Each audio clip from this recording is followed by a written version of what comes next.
यो हो बहसको साथमा कामना सेवा विकास बैंक, प्रगतिको आधार कामना सेवासँगको कारोबार।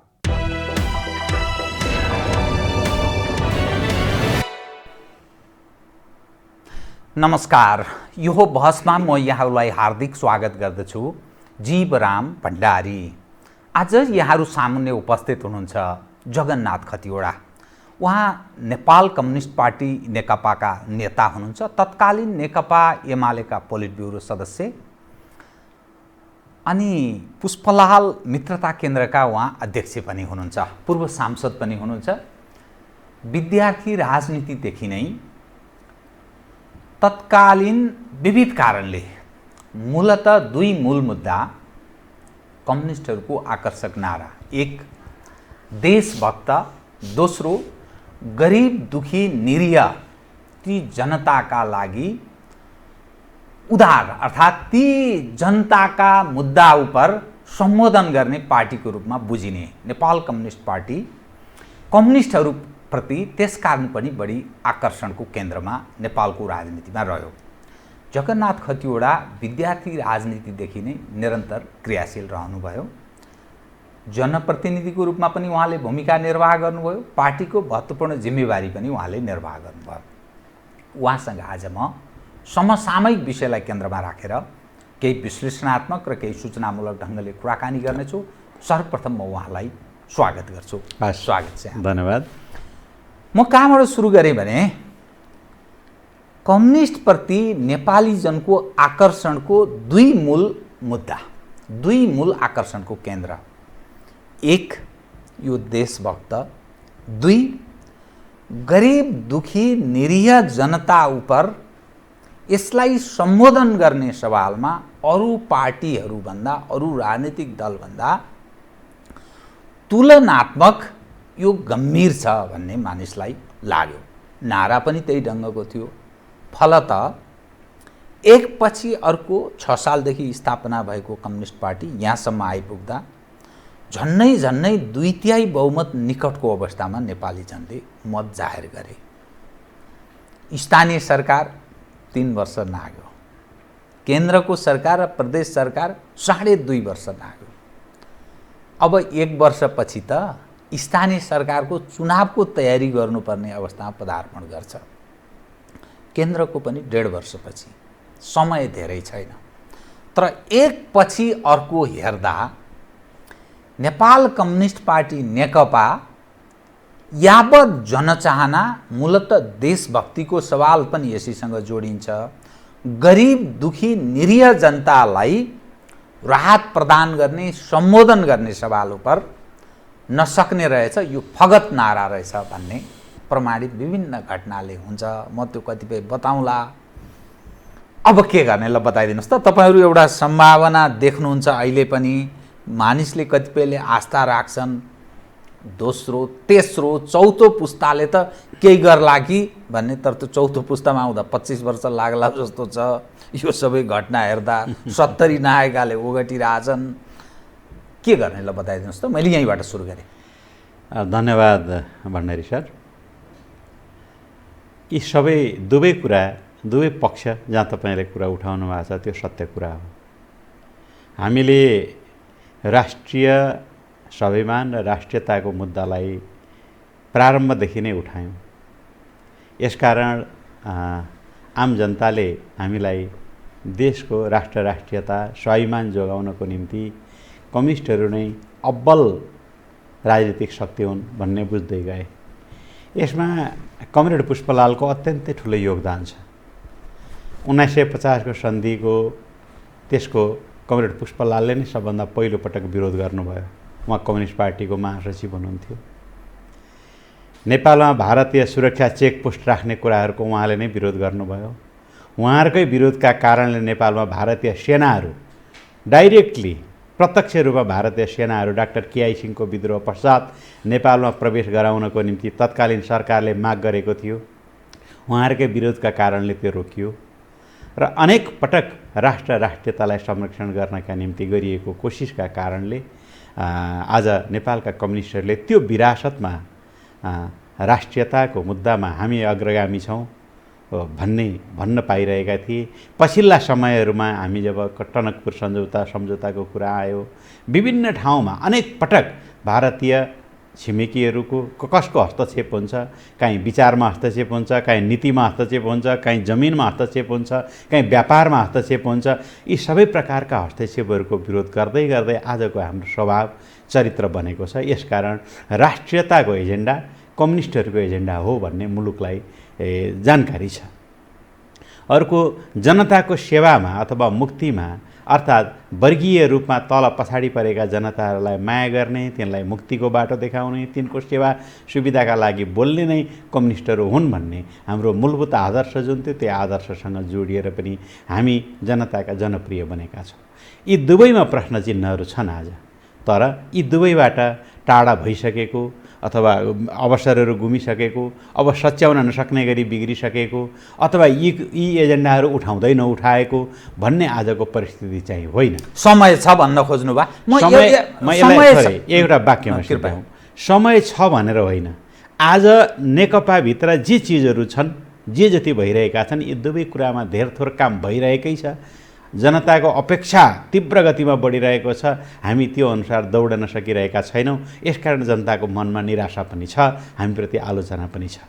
म अब यो अलिक कृषकसँग सम्बन्धित विषय उठान गर्छु है। भलै म यतिखेर तपाईँको कृषि मन्त्री घनश्याम भुषालजीसँग कुरा गर्न पाएको भए मैले प्रयास पनि गरेका थिएँ, उहाँले कुरा गर्छु भन्नुभएको छ, तर आज उहाँ आउनु सक्नु भएन। अर्को दिन कुनै दिन एउटा दृष्टान्त म तपाईँलाई, यो अहिले पछिल्लो घटना। नेपालमा कृषिले झन्डै 27% हिस्सा ओगट्दो रहेछ। कृषि प्रधान देश भनेर पनि भनिन्छ कि 11 अर्ब रुपैयाँ त्यो कृषि मलका लागि भनेर सरकारले छुट्याएको रहेछ। तपाईँले अहिले समय भड्किसक्यो, कृषकहरू अहिले पनि यस्तो कोभिड-19 को यत्रो डरलाग्दो अवस्था, महामारीको अवस्थामा पनि त्यो सामाजिक दूरी पनि कायम छैन। मारामार त्यो कृषि मलका लागि लाइन यति ठुलो भयावह अवस्था छ र मल पाइएको स्थिति छैन। कृषकको यो तस्बिर छ। दोस्रो, जनताले दुधकारेका मानिसहरू, म नामै बताइदिन्छु किनभने यो जान्नु जरुरी छ। आम नागरिकले जनताप्रति तपाईँहरूको जिम्मेवारी छ नि, गरिब दुखी निरीह जनताले। के दृश्य देखिन्छ भने जनताले दुधकारेका मानिसहरू तपाईँहरूले धमाधम राष्ट्रिय सभामा या प्रदेश सभामा ल्याउनु भएको छ। 8 जनाको मसँग अगाडि मेरा सामुन्ने नाम छ। विष्णु प्रसाई, भगवती नेउपाने, विमला घिमिरे, जगप्रसाद शर्मा, सिंहबहादुर विक, नारायण काजी श्रेष्ठ, हेमकुमारी सावा, वामदेव गौतम। यी सबै मानिस कोही राष्ट्रिय सभामा छन्, कोही प्रदेश सभामा छन्। यी सबै गत चुनावमा सबै हारेका, 5 वर्षका लागि त्यो म्यान्डेट पनि नभएको। अनि बेरोजगारको सङ्ख्या बढ्दो छ। तपाईँले अहिले सडकमै कतिपय ठाउँमा माग्ने मानिसहरूको यति ठुलो भयावह तस्बिर छ, कहीँ त्यो सम्बोधन भएको देखिँदैन। एकातर्फ यो जनताले दुधकारेका मानिसहरूलाई तपाईँहरू धमाधम पुरस्कृत गर्दै हुनुहुन्छ, अर्कोतर्फ यो दृश्य देखा पर्छ। अनि के रह्यो त? बाँकीलाई बताइदिनुहोस् त जनताको कुरो। अब यसमा मेरो आफ्नो एङ्गल छ। यसमा पार्टीले गरेका निर्णयहरू बारेमा मेरो सहमति असहमति भन्दा पनि यसलाई पहिले ज्ञानका तहमा, विचारका तहमा बुझ्नु पर्यो नि, अनि गरेका कामका नीति निर्णयका बारेमा बुझ्न सजिलो हुन्छ। मैले पहिले पनि भने होला सायद, नैतिकताको चाहिँ कानुन हुँदैन। कानुनमा लेखिसकेपछि, काहीँ भाषामा लेखिसकेपछि त्यो कानुन बनिहाल्छ क्या। नैतिकता भनेको मान्छेको मनभित्र हुन्छ, दृष्टिकोणमा हुन्छ। आफ्नो समग्र आदर्शलाई फलो नगर्ने चिजहरू नैतिकताभन्दा बाहिर हुन्छन्, समग्र आदर्शलाई फलो गर्ने चिजहरू नैतिकताभित्र हुन्छन्। जनमतलाई कदर गर्ने कुरा पनि त्यसको एउटा मर्यादा हुन्छ। डेमोक्रेसीलाई बढी व्यवस्थित बनाउने, सुन्दर फुल जस्तो फुलाउने हो भने डेमोक्रेसीका केही नर्म्सहरू हुन्छन्, ती नर्म्सहरूलाई पालना गरेर हिँड्नुपर्छ। यसकारण पहिले विचारमा स्पष्टता नआइकन व्यवहारको स्पष्टता खोजी गर्न गाह्रो हुन्छ। यसकारण यो विचारको अस्पष्टताको अभाव हो एकातिर, अर्कोतिर यो के को अभाव हो भनेदेखि पार्टीभित्र व्यवस्थापन गर्नका निम्ति अथवा पार्टीभित्रका दबावहरूको सामना गर्नका निम्ति गरिएका केही कोसिसहरू हुन् जसले नैतिकता अथवा राजनीतिक मूल्य प्रतिस्पर्धाको कदर आदि गर्ने कुरामा हामी चुकेका छौँ। अर्कोतिर अब नेता विशेषलाई अर्को कुनै कार्यकर्ता विशेषसँगको अगाध लगाव होइन, कोहीप्रतिको विशेष लगाव छ, म तँलाई कुनै न कुनै राम्रो ठाउँमा लगेरै छोड्छु, त चुप लाएर बस, धैर्य मानेर बस, मेरो पक्षमा निरन्तर लागिराख भनेर कसैले कसैलाई आश्वासन दिएको होला। शक्तिशाली भएको अवस्थामा त्यो काम गर्यो होला। हामी पार्टीको सिस्टम, पार्टीको प्रणालीबाट त्यसलाई चेक गर्न सकेनौँ होला। यसकारण यी सबै कुराहरू मूलतः वैचारिक पक्ष हुन्। त्यो वैचारिक पक्षमा भागभण्डामा गएको देखियो। वैचारिक कसैलाई शक्तिशाली बनाउन या कसैलाई कमजोर पार्न या कुनै रूपमा यो वैचारिक पक्षमा जब हामी कमजोर बन्दै जान्छौँ अनि दिनदिनै यस्ता खालका घटनाक्रमहरू बढ्दै जान्छन्। आज तपाईँले जतिवटा प्रश्नहरू उठाउनु भयो यो सूची मलाई सहित जानकारी गराइदिनु भएकोमा धन्यवाद दिँदै, यो हामी विचारमा स्खलन अर्थात् हाम्रो आदर्शलाई हामीले नै कमजोर पार्दै गइरहेका छौँ भन्ने कुराको उदाहरणको रूपमा लिन सकिन्छ। तर पार्टीका तर्फबाट हेर्दा कतिपय कुराहरू बाध्यकारी हुन्छन्, कतिपय कुरा चाहिँ वास्तवमा त्यो ठाउँमा त्यो एरियामा हामीले फलानु व्यक्तित्वलाई माथि उठाउँदा पार्टीको राजनीतिका लागि सजिलो हुन्छ भन्ने कुराहरू हुन्छन्। कतिपय उस्तै नेताहरूबाट अथवा सिद्धान्तको विरूपीकरण गर्ने, नैतिकताको विरूपीकरण गर्ने जुन प्रक्रिया छ त्यो प्रक्रियाभित्र यी सबै कुराहरू पर्छन्। अब यी जो मैले नाम लिएँ नि, यी नाम लिएका केही मध्ये मन्त्री हुने, प्रधानमन्त्री हुने, संविधान संशोधन पनि गर्ने कुरा पनि सुनिन्छ। त्यो भयो भने चाहिँ तपाईँ के भन्नुहुन्छ? एक शब्दमा मात्रै त्यो भयो भने हामीले हाम्रा आफ्ना आदर्शका चेतनालाई आफ्नै हातले गलारेटेको देखिन्छ। अनि तपाईहरूलाई मानिसले बुझ्दा गरिब वर्गको उत्थान गर्ने हितकारी पार्टी कम्युनिस्टहरू अरूभन्दा अलि फरक छन्, त्यो धेरै मानिस आकर्षित हुनुको पछाडिको मूल कारण चाहिँ अलि अरूभन्दा फरक छन् है। काङ्ग्रेसभन्दा, राप्रपाभन्दा, समाजवादी पार्टीहरूभन्दा मधेस केन्द्रित समाजवादी बनाएँ मैले। त्यसकारण त्यो आकर्षणको केन्द्रमा रह्यो। यत्रो ठुलो हिस्सा ओगट्ने कृषकहरूको यो कन्तबिजोग छ।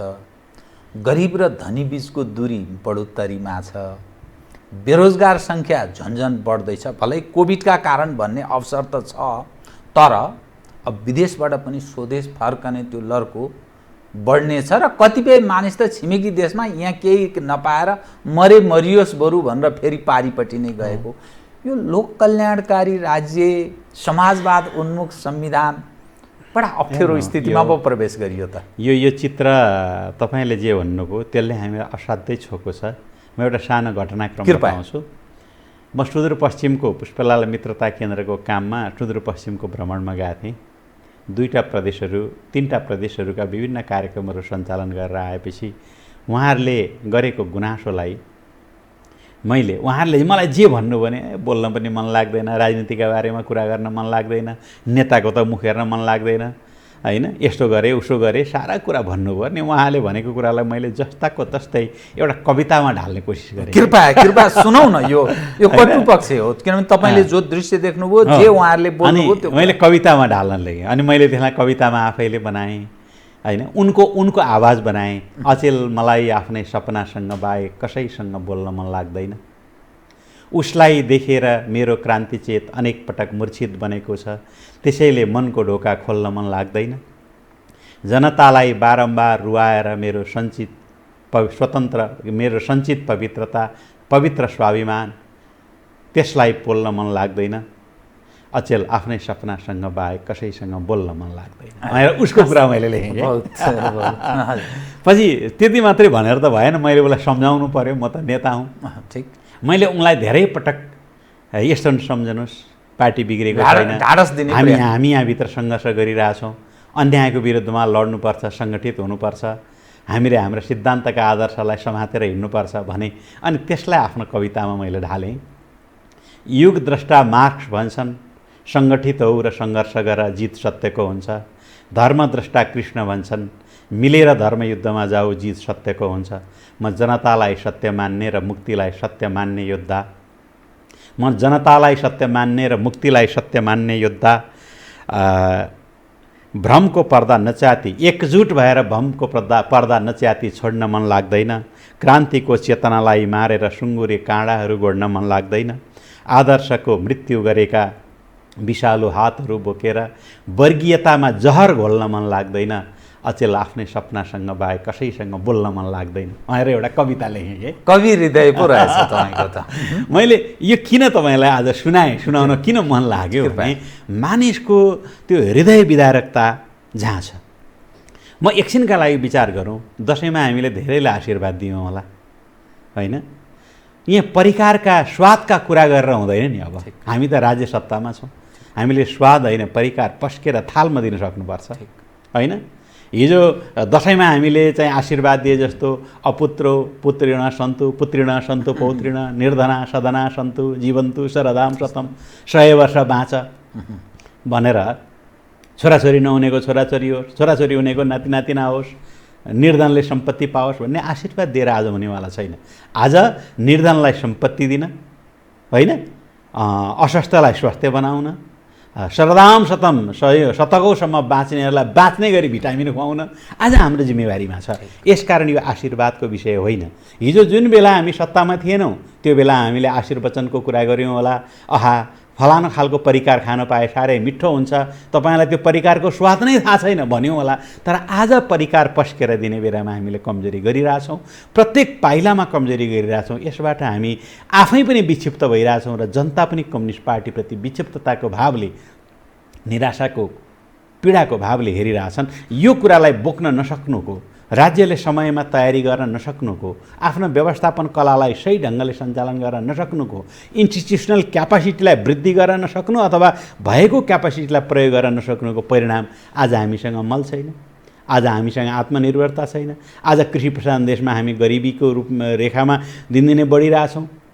हिजो अस्तिसम्म सडकमा माग्नेहरू हुँदैनन् भन्ने प्रधानमन्त्रीको प्रतिबद्धता अब यो कोभिडका कारणले गर्दा कति प्रतिशत गरिबीको वृद्धि भएको छ र मान्छे सडकमा आइपुग्ने परिस्थिति आइसकेको छ। यसकारण यी सबै कुराको सम्बोधन गर्नुपर्ने काम अब आशीर्वचनले होइन, सपनाले होइन, सपनालाई पुरा गर्ने हाम्रो प्रतिबद्धताले काम गर्छ। यसकारण म सबैले प्राप्त गर्छन् भन्दिनँ, तर सबैले प्राप्त गर्ने गरी हामीले काम गरेको, पाइला चालेको र थोरै भए पनि मानिसले राहत प्राप्त गर्दै गरेको।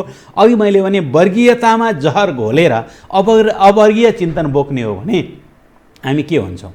त्यसकारण त्यो अवर्गीय चिन्तन अथवा जो गरिब हुन्, जो निमुखा हुन्, जो अन्यायमा परेका छन् तिनको पक्षमा बोल्नुपर्ने कम्युनिस्ट पार्टी, त्यो कम्युनिस्ट पार्टी त कस्तो भयो भने घरमा मुसा मार्न बिरालो पाल्नुपर्ने, तर मुसा चाहिँ कत्रो हो भने बिरालोभन्दा यति ठुलो भइदियो कि बिरालो नै डराएर हिँड्छ होइन। आज कम्युनिस्ट पार्टीमा के हो भने अब माफियागिरी तस्करीलाई समाप्त गर्न कम्युनिस्ट पार्टी बन्नुपर्ने होइन, तर कम्युनिस्ट पार्टी चाहिँ यति निरीह र माफिया चाहिँ यति शक्तिशाली भइदियो कि कम्युनिस्ट पार्टी डराएर हिँड्छ, त्यसको सरकार डराएर हिँड्छ जस्तो जुन परिस्थिति छ। यसलाई अन्त्य नगरिकन तपाईँको भनेको कुरा सम्बोधन हुन सक्दैन। समय घर्कदैछ, किनभने भोलि जनता जसलाई जनार्दन भनिन्छ, भोलि जनताले गर्ने काम आफ्नो गरि नै हाल्छ। किनभने भोलि चुनावमा जानै पर्छ, तपाईँहरू त्यहाँ गएर मत माग्नुपर्छ, जनताले अनि त्यहाँ विवेक प्रयोग गर्ने स्थिति आउला।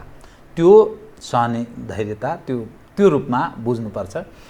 तर यो त्यो पक्ष त छँदैछ कि, तर विगत लामो समयदेखि पार्टीभित्रका कतिपय समस्याहरू जुन ढङ्गले बग्रिल्ती बाहिर देखा परेका थिए, एक व्यक्ति एक पद यो पनि भएन, पार्टी सञ्चालन विधि पनि भएन, अरू एमसिसीको सवाल उपर पनि पार्टी झन्नै एकदम ठ्याक्कै दुई समूहमा विभाजित भएको थियो।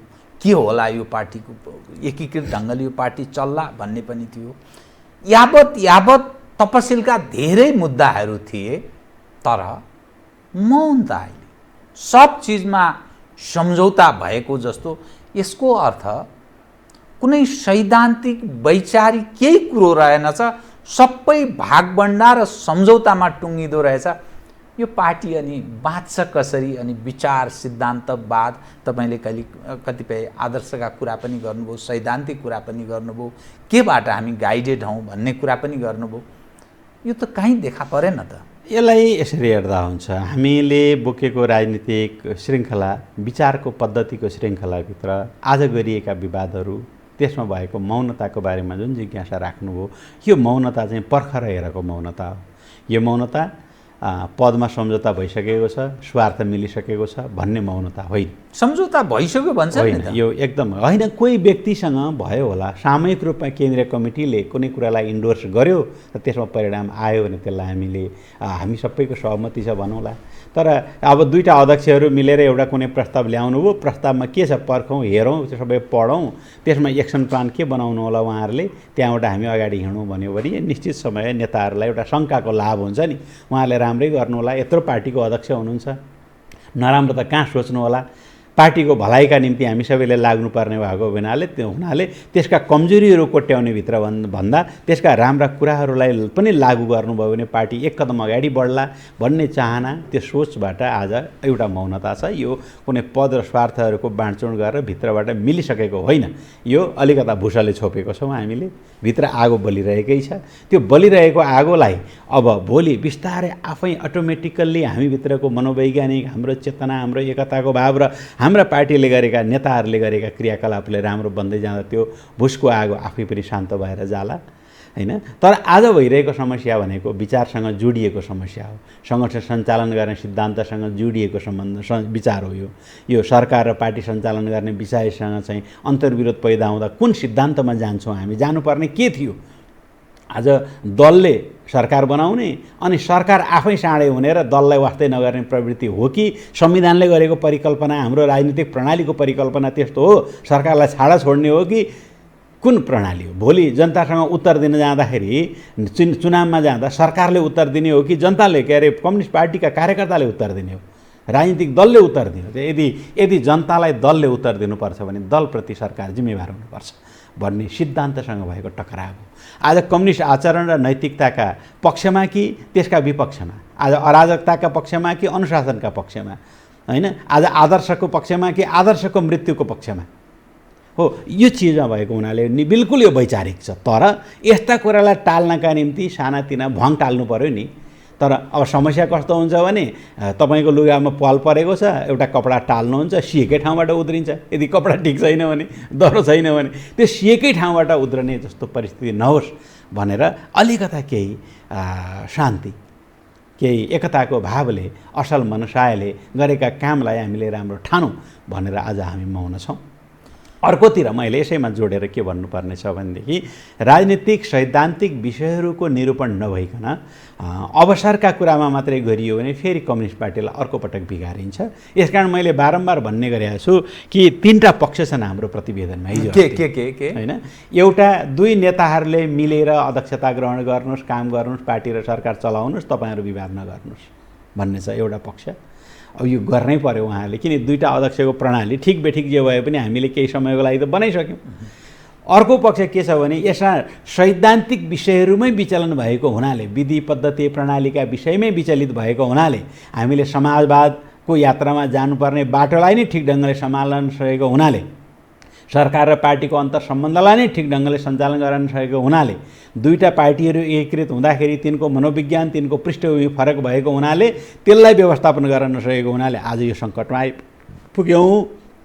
यसलाई समाधान गर्न तपाईँहरू एक्सन प्लान बनाएर जानुहोस्, निम्न कुराहरू करेक्सन गर्नुहोस्, उहाँहरू दिएको अर्को एउटा सुझाव छ। हो, यो कुरालाई उहाँहरूले सबभन्दा पहिले पक्र्नुभयो, करेक्सन गर्न थाल्नुभयो, त्यहाँ एक्सन प्लान बनाउनुभयो, यति मितिभित्र यति काम गरिसक्छु भन्ने सोच्नुभयो र त्यो अनुसार दुई अध्यक्षहरूले आफ्नो स्वभाव व्यवहारलाई पनि सुधार्दै जानुभयो। मनभित्र निष्कपट भावले, निश्चल भावले, हैन, उहाँहरूले आफूलाई सुधार गर्ने कोसिस गर्न थाल्नु हो भनेदेखि यो वातावरण राम्रो बन्दै जान्छ। तर पहिले मन्त्री कसलाई बनाउने, मन्त्री परिषदमा हेरफेर कसलाई गर्ने, रामश्याम हरि कसलाई ल्याउने जस्ता कुरामा लाग्नु हो भने अगाडिका दुईटा कुरा ओझेलमा पर्छन्। तर त्यही नै तपाईँले भनेकै त्यही कसलाई पद बाँडफाँडमै केन्द्रित छ भन्ने त्यो गर्नुभयो भने फेरि यति भन्नुपर्छ, त्यो गर्नु हो भने उहाँहरू को बाटो हिँड्नुहुन्छ? नेताहरूले गरेको कामको, प्रयासको कुनै प्रतिफल राम्रो निक्लिँदैन, होइन। तपाईँ समस्या 100%मा छ, तपाईँ 10%, 5% पद दिएर टाल्नुहुन्छ भने 90% त बाँकी रहन्छ नि। जब विचारमा कमजोर हुन्छ त्यस पछाडि व्यवहारमा त ऊ कमजोर हुन्छ। जब विचारमा ऊ क्रान्तिकारी चेतनाबाट हिँड्दैन, जनताप्रति समर्पित चेतनाबाट हिँड्दैन, ऊ अवसरवादमा फस्छ, होइन, ऊ आफ्नो लाभका निम्ति दौडिन्छ। जब विचारको मृत्यु हुन्छ अनि एउटा राजनीतिक दल के हुन्छ भने ऊ अरू राजनीतिक दल जस्तै हुन्छ, कम्युनिस्ट पार्टीको जस्तो हुँदैन। त्यसकारण कम्युनिस्ट पार्टीमा बनाउने हो भने पहिले विचारका सिद्धान्तका प्रश्नहरूलाई निरूपण गरेर तपाईँहरूले अगाडि बढ्नुपर्छ। हामी त्यही सुझाव दिइरहेका छौँ। होइन पहिले पद बाँडफाँडको कुरालाई प्राथमिकता दिनु हो भने उहाँहरूले कम्युनिस्ट पार्टी राम्रोसँग चलाउनुहुन्न भन्ने बुझ्नुपर्छ। यो कतिसम्म कुर्ने तपाईँहरू जुन ठिक लाइनमा पार्टी जाला भन्ने जो आश गरिरहनु भएको छ नि, यो कतिसम्म समय यसका चाहिँ खण्ड लाग्ला? खण्ड छन्। एउटा सुधार भोलि पर्सि स्थायी कमिटीको बैठक बसेरै सुधार सुरु गरिएको हुनुपर्छ। अर्का केही विषयहरू त्यो महाधिवेशनसम्म पुग्नुपर्छ। महाधिवेशनमा पुग्न पनि हाम्रा 2-4 महिना समयहरू बाँकी छन्। ती बाँकी समयमा उहाँहरूले गरेको व्यवहारबाट यसलाई रूपान्तरण गर्ने बाटोमा यो हिँड्या छैन भन्ने हुन्छ। अर्को के हो भने पार्टीभित्र पनि 2-3वटा धारहरू हुन्छन्। एउटा यसै दक्षिणपन्थी धार हुन्छ, त्यसले जेसुकै गरे पनि हुन्छ भन्ने हुन्छ, होइन? जुनसुकै कुरा पनि उसले न्याय नैतिकताभित्रै देख्छ क्या। एउटा दक्षिणपन्थी धार अवसरसँग मात्रै भागभण्डा गर्नेमा हुन्छ। एउटा उग्रपन्थी धार हुन्छ जसले हरेक कुरालाई गल्ती मात्रै देख्छ, होइन? एउटा त्यसलाई मिलाएर लिएर सबैको स्वरलाई समेट्ने मध्यमार्गी जस्तो धार हुन्छ। त्यसले दक्षिणपन्थी र उग्रपन्थी दुईटैलाई समाटेर बिचबाट लिएर जाने एउटा क्षमता राख्छ। हो, त्यो धारको अधिकांश कार्यकर्ताहरू त्यो धारमा भएका बखत र पार्टीले सही नीति लिएर हिँडेका बखत मात्रै हाम्रो सुधार सम्भव छ। त्यसकारण अब महाधिवेशनसम्म नपर्खिकन यसको सबै कुरा क्लियर चाहिँ हुँदैन। अनि यो एक व्यक्ति एक पदको अलिकति खिपेरै विषयहरू उठान गरौँ न। एक व्यक्ति एक पदको जुन मुद्दा जुन ढङ्गले उठेको थियो नि, यो लामो समयदेखि यो फर्स्ट लेयरका तपाईँहरूका नेताहरूको कुरा सुन्दा केपी शर्मा ओलीजी, पुष्पकमल दाहाल प्रचण्डजी, माधव कुमार नेपालजी, झलनाथजी, वामदेवजी या अरू पनि कोहीजी फर्स्ट लेयरका छन् भने यी 4-5 जना मानिसहरूको 1.5-2 वर्षदेखिको कुरा सुन्दाखेरि जे बोल्छन् त्यो कुनै भएको छैन र यो कुरा भोलि आगामी दिनमा पनि यत्तिकै चल्छ भन्ने अर्थ लाग्छ। एक व्यक्ति एक पदको कुरा के भयो, महाधिवेशन कसरी जाने, कहिले महाधिवेशन हुने, अनि कुन कुन चिजमा चाहिँ सम्झौता हुन लाग्या हो, यी यावत जीवित प्रश्न छन् जसको कुनै जवाब छैन र के बोल्छन् अनि के गरिरहेछन् त्यसको पनि केही तुक छैन। जे बोल्छन् केही मतलब छैन, त्यो निर्णय पनि हुँदैन। यो के अर्थ? अब एक व्यक्ति एक पदको प्रश्न अथवा एक व्यक्ति एक पद भन्नाले एक व्यक्ति एक कार्यकारी पद भन्ने जसलाई हामीले व्याख्या गरेका छौँ, त्यो पदको प्रश्न आज पनि उत्तिकै छ। आज 2 अध्यक्षको बिचमा जुन प्रकारको कार्यदलले सिफारिस गर्यो, फलानोतिरको काममा उहाँले सरकारतिरको उहाँले पार्टीतिरको काममा केन्द्रित हुने भनेर जे लेखियो, यसले एक प्रकारको कार्यविभाजन गर्ने कोसिस गरेका छ।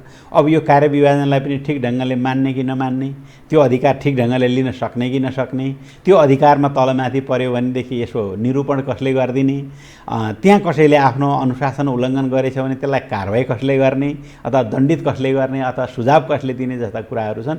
यी कुरा अपरिभाषित छन्। त्यसले गर्दा यो अत्यन्तै सानो मसिनो एउटा नैतिक बन्धनको त्यान्द्रोले जुन बाँधिएको छ, जतिखेरमै चुडिन सक्छ भन्ने डरलाग्दो परिस्थितिमा त्यो छ। तर हिजो धेरै सोच विचार नगरिकन हामीले 2 अध्यक्षको परिकल्पना गऱ्यौँ एकीकरणका बेलामा। कहिलेकाहीँ हामी यस्तो गरी पनि रहँदा रहेछौँ। हिजो मनोमन अधिकारीलाई पनि पार्टी महासचिव प्रणालीमा थियो, मनोमन अधिकारीलाई हामीले अध्यक्ष प्रणालीमा अध्यक्ष बनायौँ। उहाँका लागि मात्रै अध्यक्ष पद क्रिएट गऱ्यौँ। त्यस पछाडि उहाँको देहावसान पश्चात फेरि हामीले अध्यक्ष पद अन्त्य गऱ्यौँ, त्यसलाई समाप्त गऱ्यौँ। यसकारण यस्ता पनि कहिलेकाहीँ पार्टीको बृहत्तर हित र एकताको लागि गर्नुपर्दो रहेछ। अहिले हामी सम्झौँ कि 2टा अध्यक्षको जुन परिपाटी बसायौँ यो पार्टीको एकीकरणको बृहत्तर हितका लागि हामीले यो काम गरेका थियौँ। तर यसका दुर्गुणहरू यति धेरै हुन्छन् भन्ने कुरा त देखिएको थिएन। बिस्तारै हामी केही मान्छेले अनुमान गरेका थियौँ होला, बोल्दै गयौँ होला। अहिले सबैलाई थाहा छ यो 2 अध्यक्ष प्रणाली बेठिक हुँदो रहेछ भने सबै मान्छे जानकार छन् र स्वयं 2 अध्यक्षहरू पनि यो कुरामा जानकार छन्, होइन? तर यसलाई करेक्सन गर्न फेरि महाधिवेशनसम्म पर्खिनुपर्ने एउटा परिस्थिति निर्माण हो। आजको भोलि सुधार गरौँ भन्ने हाम्रो योजना आम कार्यकर्ता सँगसँगैको उनीहरूको चेतना सँगसँगैको कुराहरूले केही परिमार्जन गर्नुपर्ने स्थिति पनि आयो होला। फेरि पार्टीभित्र सधैँ लडेर मात्रै पनि हुँदैन, त्यहाँभित्रै सम्झौता सहमति सहकार्य खोजी पनि रहनुपर्छ। सङ्घर्ष एकता सङ्घर्ष रूपान्तरणका कुरा त्यसमा चलिरहेका हुन्छन्। यसकारण अहिले यो एजेन्डा मरेको छैन र यसको निरूपण महाधिवेशनसम्म पुग्दा मात्रै क्लियर कट हुन्छ। अहिले चाहिँ परिस्थिति यस्तै कार्यदलले दिएको रिपोर्ट हेर्दा त विरोधाभास पनि त। हिजोको जुन मुद्दा उठान गर्थे कार्यदलकै सदस्यहरू जुन विषय उठान गरिरहेथे त्यो त छोडिदिएको देखिन्छ त कार्यदलको। यो त यसको एउटा पक्ष छ।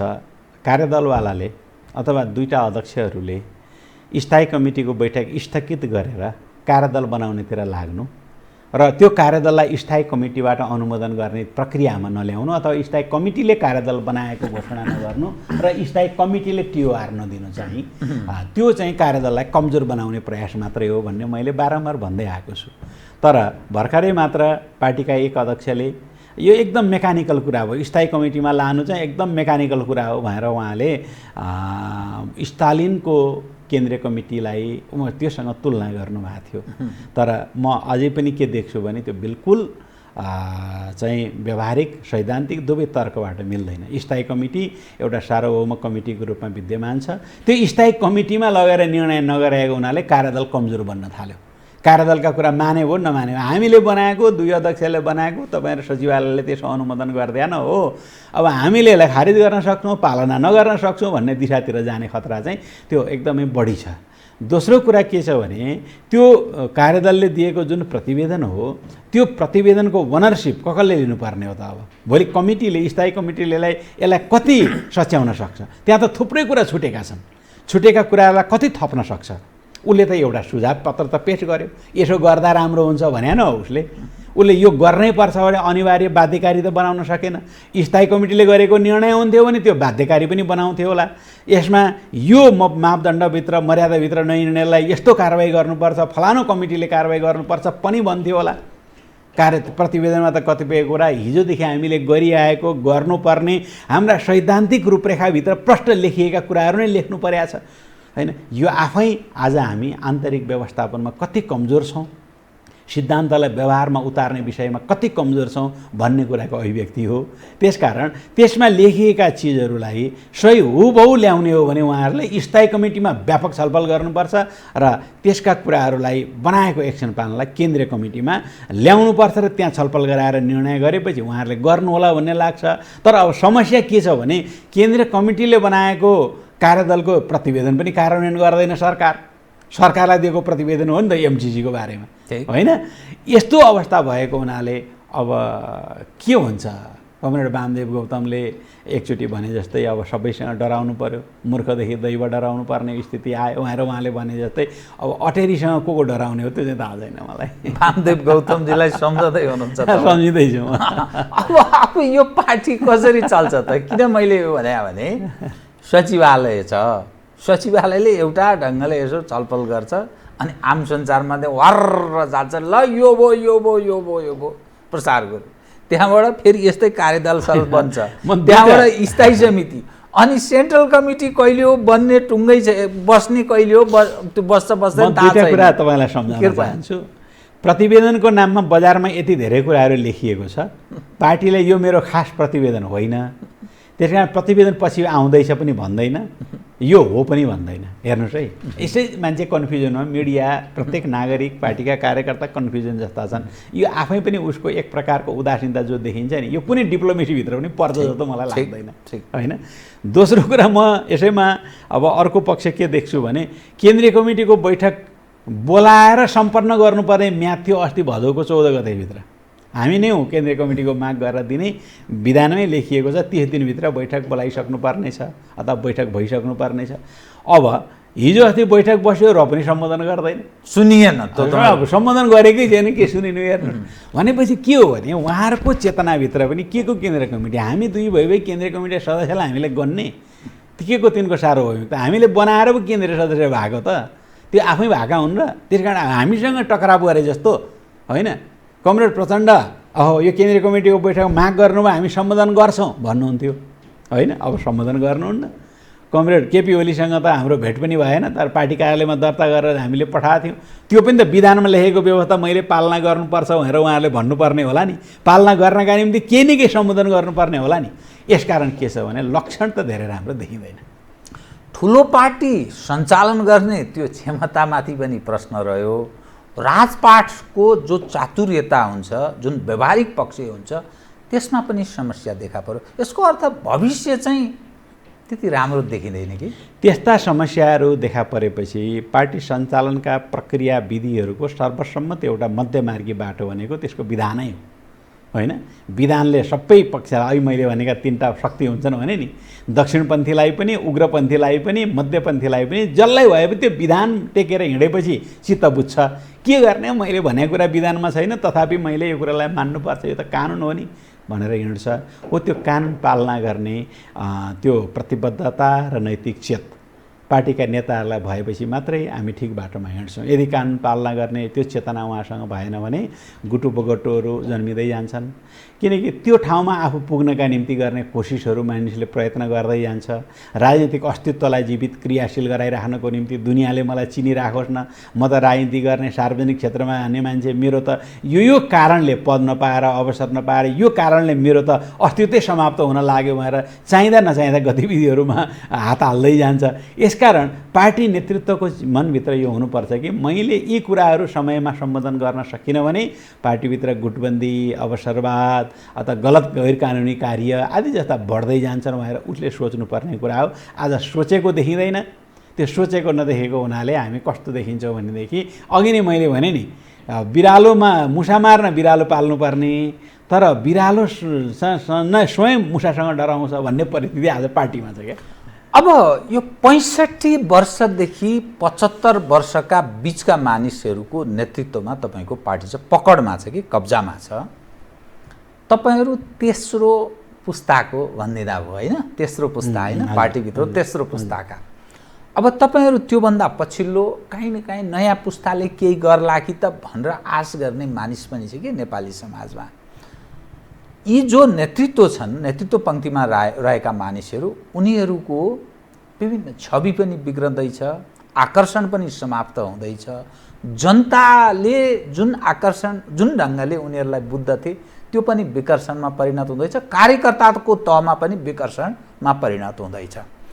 अब तपाईँहरू चाहिँ के सोच्नुहुन्छ त? मूल कुरा चाहिँ तपाईँहरूको, किनभने फर्स्ट लेयर यसरी बदनाम भएको छ, भ्रष्टाचारको कुरा पनि जोडिएको छ, बेइमानीको कुरा पनि जोडिएको छ, विचारवाद, सिद्धान्त, आदर्श यावत चिज स्वार्थी, पदलोलुप सबै चिजको पगरी उहाँहरूलाई प्राप्त छ। जनताले बुझ्ने भाषा पनि यही नै हो उहाँहरू उपरको। यो परिस्थिति कस्तो हुन्छ भने यो एउटा स्लो प्रोसेसमा जाँदो रहेछ यो रूपान्तरण, पुस्तान्तरण गर्ने कुरा। यसमा नेतृत्वको वास्तविक रूपमा मूल नेतृत्वको निकै ठुलो भूमिका हुन्छ। म सिनियरहरू 10% 15%मा बस्छु, यो पार्टी सञ्चालन गर्न सक्ने योग्य क्षमता भएका मान्छेहरूलाई म 60-70%मा राख्छु र नयाँ प्रतिशतलाई 15-20% पार्टीभित्र प्रवेश गराउँछु, अनि मात्रै म बिस्तारै एउटा नयाँ उसमा जान सक्छु भन्ने उसले सोच्यो भने त्यो राम्रै हुन्थ्यो। उसले सोचेन भनेदेखि कस्तो हुँदो रहेछ भने पार्टी चाहिँ जबरजस्ती गलत्याएर कसैलाई पार्टीबाट निकालिने र पदबाट विस्थापित गर्ने विषय होइन रहेछ। यो स्लोली इभोल्युसनमा जाँदो रहेछ क्या। यो नि एकैचोटि एकदम पुरै विद्रोह गरेर ध्वंस गरेर नयाँ निर्माण गर्छु भन्ने दिशाबाट जाँदैन। त्यसकारण पार्टीका मुख्य नेतृत्वका मानिसहरू नै सबभन्दा बढी जिम्मेवार हुनुपर्छ। एक। दोस्रो कुरा, उमेर समूहले हुँदैन, विचार समूहले हुन्छ होइन। उमेरले यङ बनाउला मान्छेलाई, तर विचारले यङ भएन भने उमेरमा चाहिँ यङ छ तर चाकरीमा लिप्त छ, अवसरवादमा लिप्त छ, पैसा कमाउने कुरामा मात्रै लिप्त छ, भ्रष्टाचार, चाकरी जेसुकै गरेर भए पनि म आफ्नो जीवनलाई सम्पन्न बनाउनु छ भन्ने एउटा करप्ट मेन्टालिटीबाट होइन, त्यो जुनसुकै कलिलो उमेरको भए पनि यो करप्सन र त्यो मतलब चाहिँ टाट उल्टेको मनोविज्ञानले उसले क्रान्ति पनि गर्न सक्दैन, उसको आदर्श पनि मरिसकेको हुन्छ। यसकारण उमेरले हुँदैन, मान्छेको क्षमतासँग, उसको क्रान्तिकारी ऊर्जासँग पनि यसलाई गाँसेर हेर्नुपर्छ भन्ने कुरामा पनि हामीले अलि विश्लेषण गर्न जरुरी छ। मैले यसो अनुमान गरेँ, नेल्सन मण्डेला निकै बुढा थिए, तर नेल्सन मण्डेला भन्दा पछाडिका अर्को ज्याकोब जुमा राष्ट्रपति थिए, नेल्सन मण्डेला जति लोकप्रिय हुन सकेन। त्यो मैले अर्को देशको उदाहरण दिएको। त्यसकारण मलाई कस्तो लाग्छ भने त्यो नेल्सन मण्डेला बुढा थिए र पनि उनको युवा जोस जाँगर देखिन्थ्यो, उनको त्याग देखिन्थ्यो होइन। तर अब ज्याकोब जुमाले त्यस प्रकारको त्याग गर्न सकेको जस्तो देखिएन, अथवा नेल्सन मण्डेला र उनको व्यक्तित्वमा धेरै तलमाथि भएर हो कि। अर्को हुन्छ पोलिटिकल, तपाईँहरूसँग प्रश्न छ क्या, अर्को रिकोग्निसन, पोलिटिकल रिकोग्निसन भन्ने जुन चिज हुन्छ, राजनीतिक मान्यता जुन चिज हुन्छ, हाम्रा सिनियर नेताहरूलाई तपाईँहरू दशौँ पटक आलोचना गर्नुहुन्छ, गर्न सकेन पनि भन्नुहुन्छ, उहाँहरूको दोष पनि देखाउनुहुन्छ, तर उहाँ त्यो पदमा फिट हुने मान्छे त उहाँहरू नै हो र उहाँहरूकै बोली सुन्नुहुन्छ पर्छ भन्नुहुन्छ र उहाँहरूले गरेका नराम्रा सामान्य कुरालाई पनि 1000 पटक प्रचार गर्नुहुन्छ।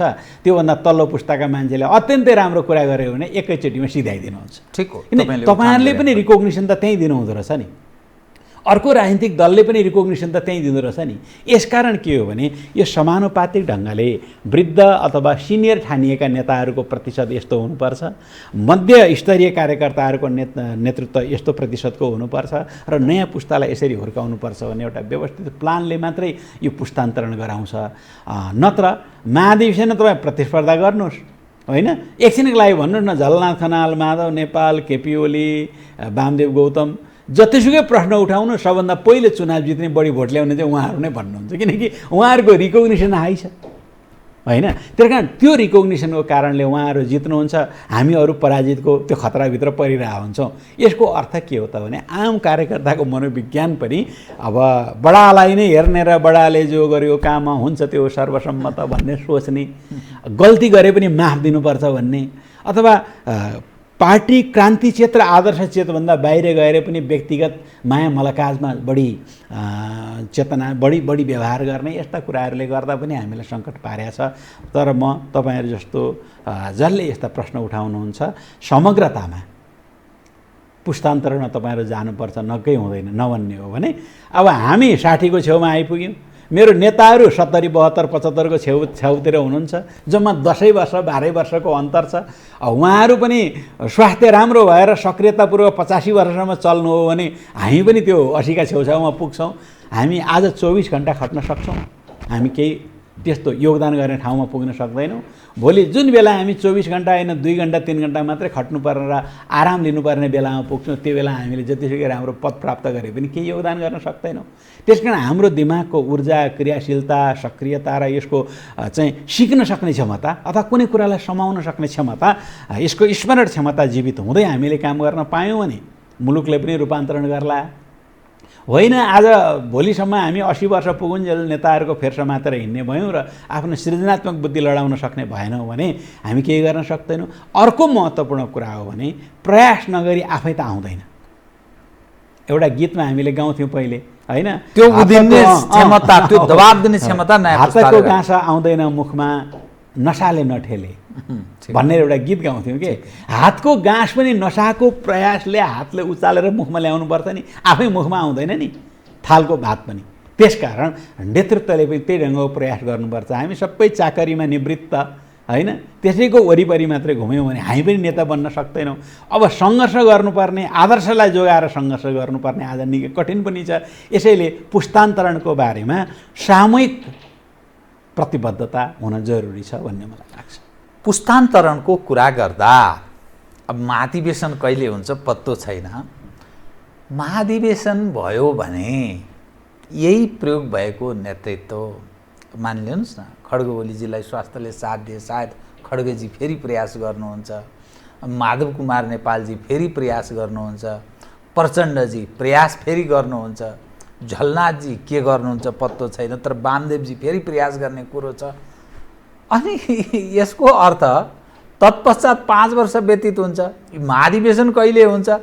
यो तपाईँको पार्टी सुध्रने नयाँ पुस्तामा जाने सम्भावना देखिएन कि। भलै मिडियाले चाहिँ फेरि हाम्रो चाहिँ समस्या के हो भने यो राजनीतिक संयन्त्र र पोलिटिकल जुन ढङ्गको विङले काम गर्छ, जो पावरमा छ त्यो निर्णायक हैसियत राख्छ कि एक्जिक्युटिभ अथोरिटी भएको हुनाले त्यसले बोल्ने गर्ने गतिविधिले मुलुकलाई प्रभाव पार्ने हुनाले फलो गर्नुपर्ने, प्रचारमा लैजानुपर्ने, पब्लिकको ध्यान आकृष्ट हुने, किन ऊ अथोरिटी हो नि।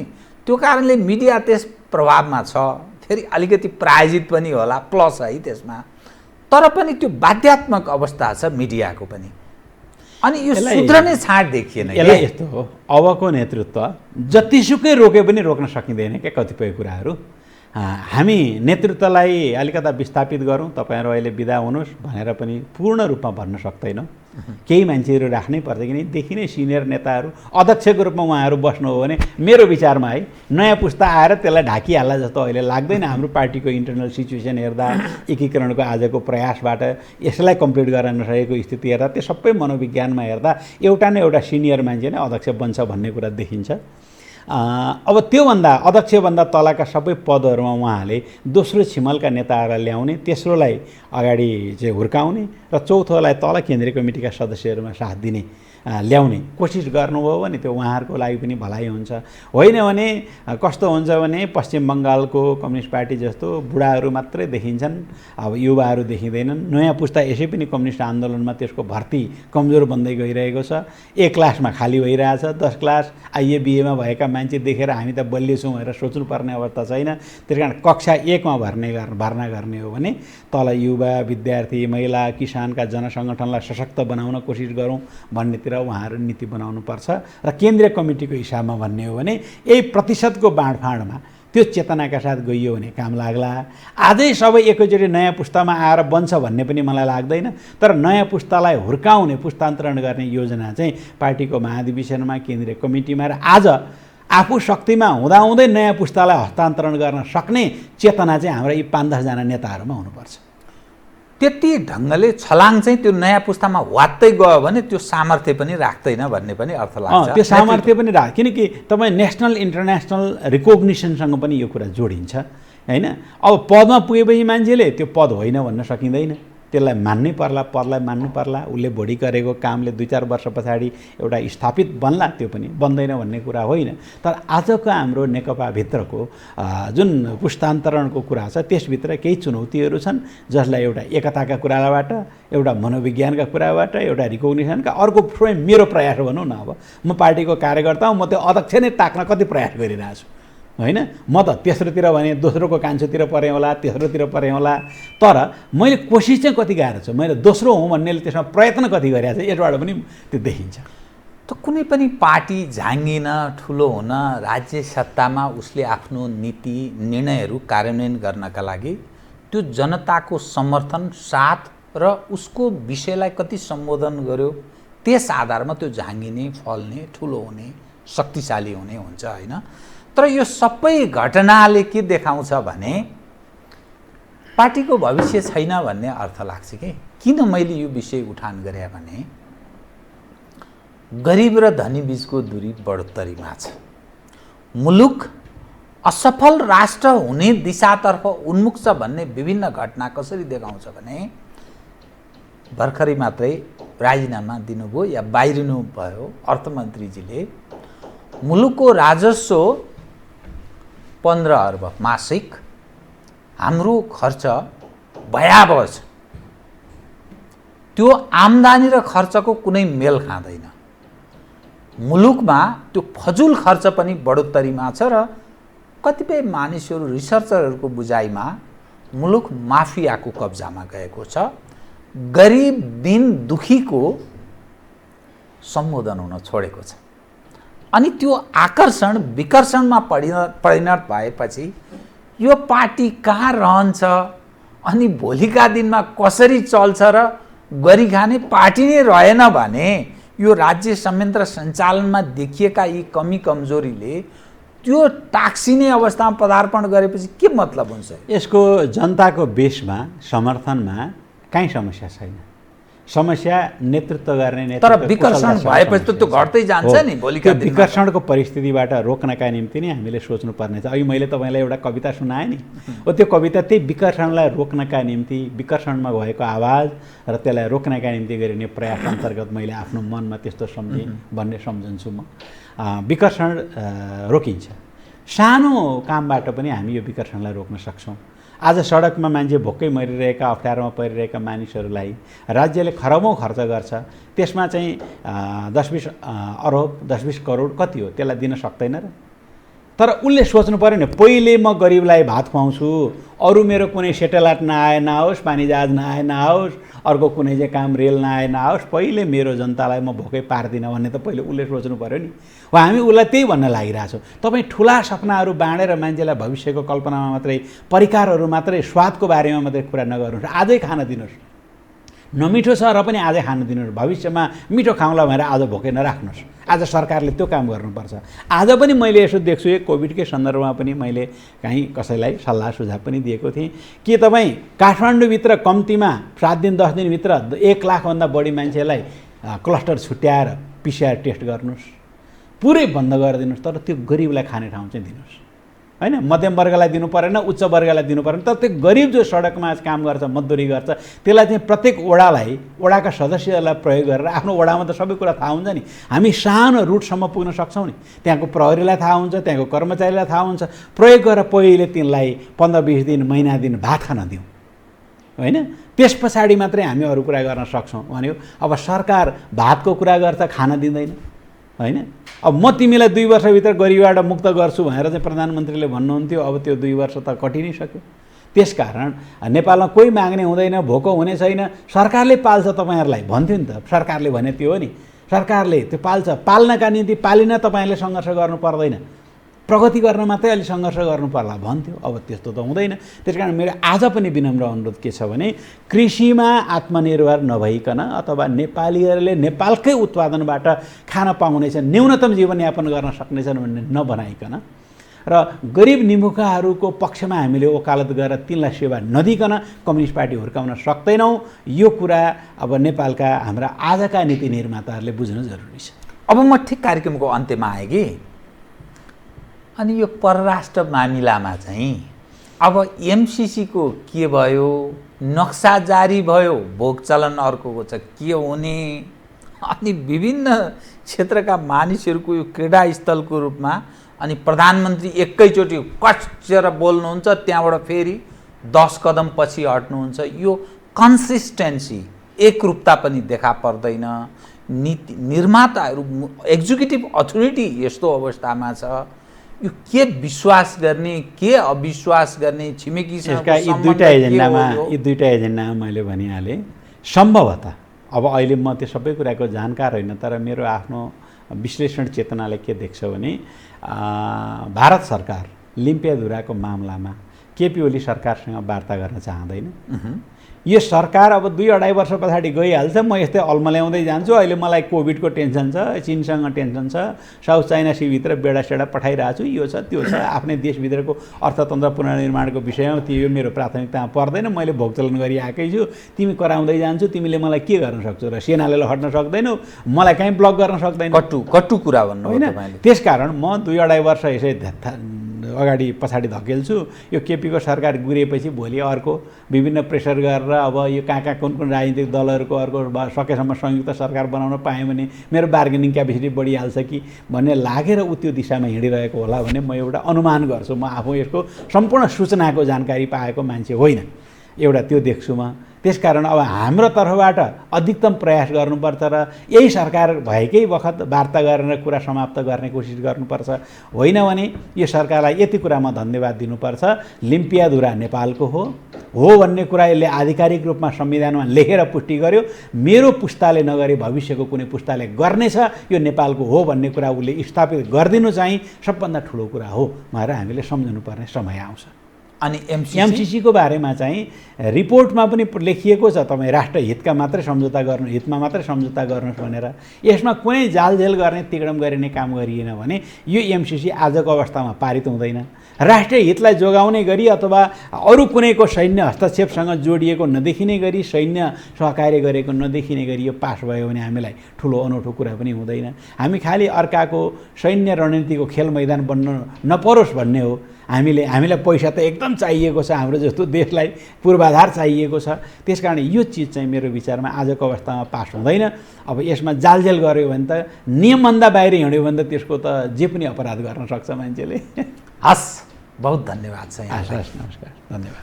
आदरणीय दर्शकवृन्द, उहाँ हुनुहुन्थ्यो जगन्नाथ खतिवडा, पुष्पलाल मित्रता केन्द्रका अध्यक्ष तथा नेपाल कम्युनिस्ट पार्टी नेकपाका नेता। समसामयिक विषयमा केन्द्रित रहेर गरिएको कुराकानी। म सहित मेरो सम्पूर्ण युनिटलाई कार्यक्रमबाट बिदा दिनुहोस्, तर यो हो टेलिभिजन, हेर्दै रहनुहोला। नमस्कार।